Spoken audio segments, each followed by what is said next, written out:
Olá, seguidores.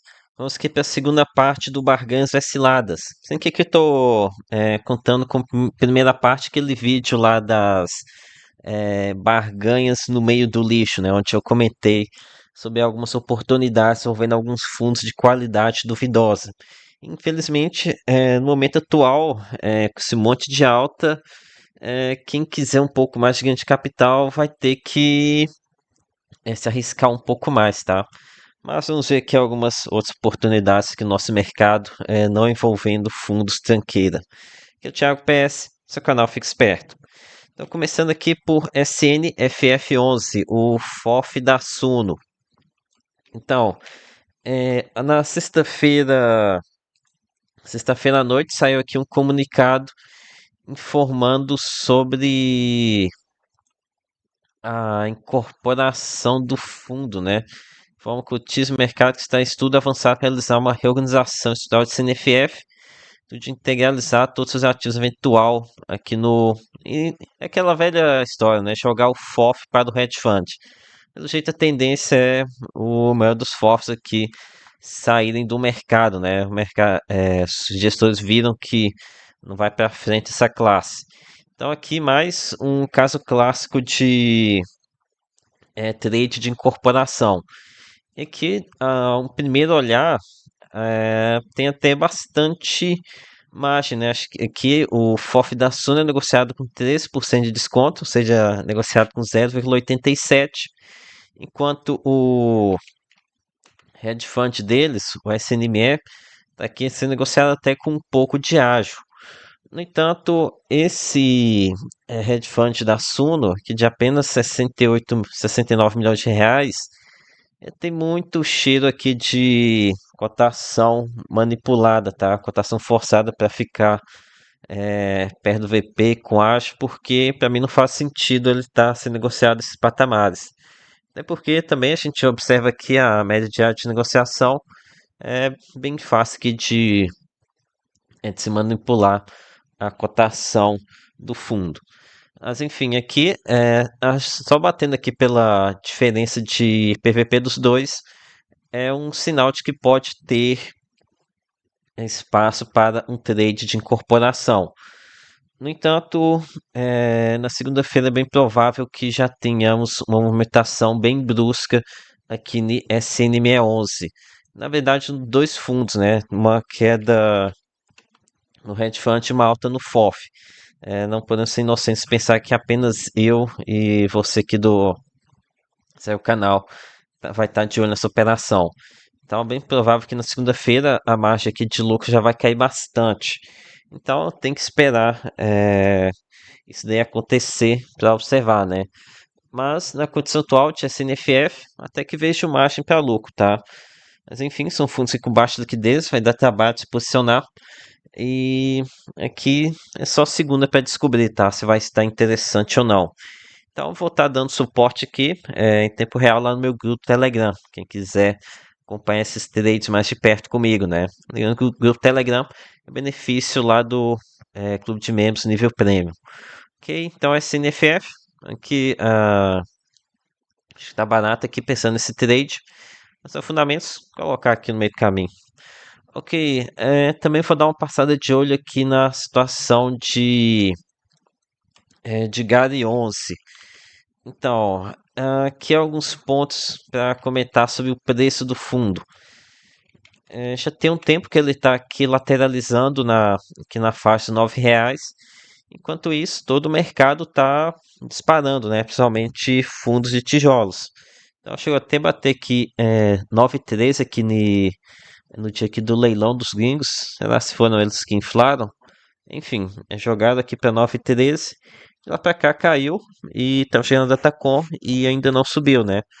Então pode ser que uma oportunidade até a terça-feira pode ter aqui algum ganhar um pouco de força, não muito, tá? Porque o valor patrimonial acaba limitando, apesar de que no na último informe mensal veio trazendo aqui um pequeno aumento na cota patrimonial. Algo até me surpreendeu aqui, né? Já que Garion é famoso por estar despencando o VP dele.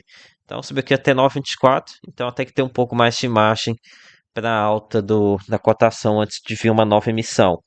Lembrando que esse VP aqui de GAD 11 pode vir a voltar a derreter aqui nos próximos meses. Mas enfim, tem aqui algum espaço, não aquele espaço enorme para alta, né? Até 9,22, não dá uma alta considerável. Mas enfim, o mercado gosta bastante de GAD 11, né? Não duvido que em algum momento que ele bata aqui na faixa dos 9,20. Enfim, que é um caso que acho meio incerto, então com certeza para mim não é um caso que está barato, já está bem próximo ao valor patrimonial.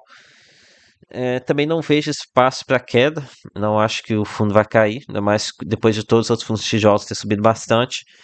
Mas enfim, que eu vejo alguma margem para alta em GAD 11. Então não vou colocar ele aqui como estando super barato, mas enfim, vejo um pouco de margem para alta. Ok, próximo fundo que eu vou comentar aqui, TRBL11, aquele fundo da Rio Bravo e da Telos que deu aquele problema com os Correios. Então, o fundo ele subiu muito aqui nos últimos dias, subiu até demais, se a gente comparar com os outros fundos de tijolos, chegou aqui a bater R$ 52, já subiu quase 25%. E que motivo para essa alta é a expectativa de locação do galpão em Contagem para algum outro inquilino, depois da saída dos Correios. Então, aqui é um caso bem especulativo, né? A gente tem esse gatilho de alta na cotação, mas o mercado não é bobo, o mercado já está precificando isso. Lembrando aqui que, caso você não acompanhe o fundo, o gestor já falou que já recebeu 3 propostas aqui para locação do galpão, sendo que de uma empresa seria a locação em sua totalidade. Enfim, não deve demorar muito para acontecer essa locação, né? Ah, mas então, o que eu posso falar com vocês com relação ao preço? Eu vejo ainda uma margem de alta aqui, tá? Porque durante algum tempo, caso seja concretizada essa locação, o fundo teria aqui uma situação bem favorável, né? Ele estaria recebendo aqui um ganho de capital realizado lá em 2023 e com mais essa locação poderia levar o rendimento aqui para a faixa do 1,08 por cota. Então daria um rendimento estrondoso, né? Um rendimento temporário. Ele iria cair muito depois que passasse esse ganho de capital, mas existe possibilidade, né? Que o mercado financeiro não consegue ter esse olhar tão longe, né? Olhar para 2027. Existe possibilidade deles verem lá aquele rendimento de R$ 1 por cota e ficarem bem animadinhos, né? Então, é claro que esse rendimento que de R$ 1, mais de R$ 1 por cota, iria precisar passar esse período de carência do galpão, do galpão da, aqui da carência do galpão alugado. Mas enfim, aqui é um caso para talvez ficar de olho, né? Tem esse gatilho alta da renda em 2026. Então, classificando aqui o fundo, eu acho que barato, também não tá barato, né? Aquela barganha maravilhosa. Então, vou colocar aqui ele aqui como ainda pro lado de barato. Com relação a fundamentos, vou colocar aqui negativo porque é que a postura da gestora foi horrível, né? No tratamento aqui do episódio, né? Tentou esconder o máximo possível. Isso foi revelado de verdade aqui no canal, né? Ainda assim porque alguém lá de dentro mandou um e-mail mandando o laudo, explicando a real situação do galpão lá em Contagem dos Correios. Ok, agora aqui vou falar sobre 3 fundos de infraestrutura CDI. Três FIIs que estão aqui muito na boca do povo. IFRI 11, aqui do Itaú, BINC11 do Bradesco e Hoje 11, aqui da Nicos, acho que agora foi para o Mercado Livre, Mercado Pago, alguma coisa do tipo. Então aqui os três são CDI e estão sendo muito beneficiados pela questão da compressão dos spreads que está sendo causado pelo temor de tributação das debêntures ativadas aqui no ano que vem. Então, o mercado que está correndo para para garantir que vai conseguir uma renda fixa isenta, né? Então, vou mostrar aqui para vocês o ganho absurdo que está acontecendo aqui nos últimos dias. Então, começando aqui pelo fundo do Itaú. Ele fechou aqui no mês de agosto, está 103,82. Lembrando que em fundo de infraestrutura, aqui a contabilização de valor distribuído é bem diferente, né? Que é bem mais maleável, não sei se é a melhor palavra, né? Bem mais flexível essa questão da distribuição. Aqui é regime contábil mesmo, pode até distribuir valorização dos debêntures. E aqui em Frionce a gente tem um corte que é a R$ 100. Então, ou seja, tudo que está acima de R$ 100 pode se distribuir na forma de rendimento ao invés de amortização. Então, fechou aqui. A última data que a gente tem aqui no dia 25 de setembro. O VP estava 107,77, ou seja, 7,77 de reserva. E que no mês de agosto fechou a 103,82. Então aqui a gente nem fechou o mês, já temos R$ 4 por cota de resultado aqui em IFRI 11. Então realmente um resultado aqui absurdo, né? No entanto, é bom lembrar que, assim como aconteceu essa valorização enorme agora a gente está vendo uma compressão dos spreads, os spreads inclusive já estão negativos. Quando a gente tiver uma descompressão, caso se confirme que as demências ativadas não vão ser tributadas, a gente vai observar o efeito reverso, né? Essa cota patrimonial desabando com muita força, até mesmo fazer com que alguns meses a gente tenha prejuízo nos fundos. Enfim, aqui tem muita gente esperando com razão, né, que saia um rendimento bem forte por parte de Itaú. Vamos lembrar que aqui no mês passado, em agosto, já tinham condições de fazer uma distribuição muito elevada, chegaram a bater aqui R$ 105, R$ 5 de reserva, de resultado. Mesmo assim, fizeram um rendimento de apenas 1,20 por cota. Então aqui o Itaú está realmente uma ponduragem inacreditável. Mas enfim, agora está cada vez mais absurda essa reserva, né? Caminhando aqui para R$ 8 de reserva, o que aumenta sim a possibilidade de uma distribuição extraordinária. Então aqui, IFRI 11 já está reagindo a essa possibilidade de rendimento mais forte. Já está aqui provavelmente não é máxima histórica não, né? Mas está aqui acho que na máxima do ano, né? Então aqui dentro do esperado.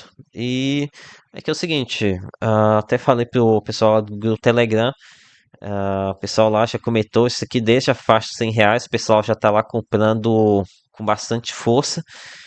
E o que eu comentei com eles é o seguinte, acho que na pior das hipóteses deve vir um rendimento de 1,20 por cota, que naquela época daria 1,20% ao mês, então já estaria excelente, né? Então, com 1,20 o piso e o topo, sabe-se lá quanto, então realmente estava uma excelente oportunidade. Já em Free 11, mesmo do preço atual, acho que ainda a gente pode considerar como sendo uma barganha, tá? Não está tão bem quanto antes, mas ainda assim uma barganha. Ok, olhando aqui agora na situação de PINC11. Aqui acho que a geração de resultado foi um pouco menor, tá? 105,87 foi para saiu de 104,19 para 105,87, resultado de 1,78. Então aqui tem um resultado bem mais fraco, não sei dizer o motivo disso, mas enfim. Pelo menos aqui no Bradesco eles têm sido bem mais generosos, né? Não têm sido tão duros como o Itaú. O último rendimento, por exemplo, foi 1,50 por cota. Então aqui esses R$ 98, sei lá, tá? Acho que ainda tá interessante aqui, BNC11. Lembrando que isso aqui são todos fundos bem high grade, tá? Fundos de bancão. Então BNC11 também acho que tá barato. Comentando agora sobre o GIN11. O GIN11, esse é o GIN11 aqui, eu comentando há bastante tempo com vocês que é uma oportunidade, tá? Vocês não podem reclamar que foram peitos de surpresa. Ó, desde que a leve estava aqui 7,80, 7,90, tô falando. É oportunidade, tá? É oportunidade. Agora aqui tá batendo nos 8,50. Então aqui juntou duas coisas, né? O retorno do rendimento à normalidade e, e também esse ganho patrimonial, resultado bem forte. Aqui em 10 e 11 e fechou o mês de agosto 9, 9,83. Está aqui o resultado acumulado já é de 28 centavos nesse mês. Realmente resultado bem forte. Aqui a gente tem uma linha de corte em 9,58, significa que o fundo está com 53 centavos de reserva.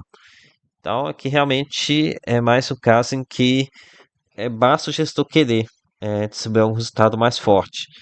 Mas aqui, assim como o Itaú, a gente tem um gestor que é pão duro. Então fica meio difícil saber o que vai acontecer.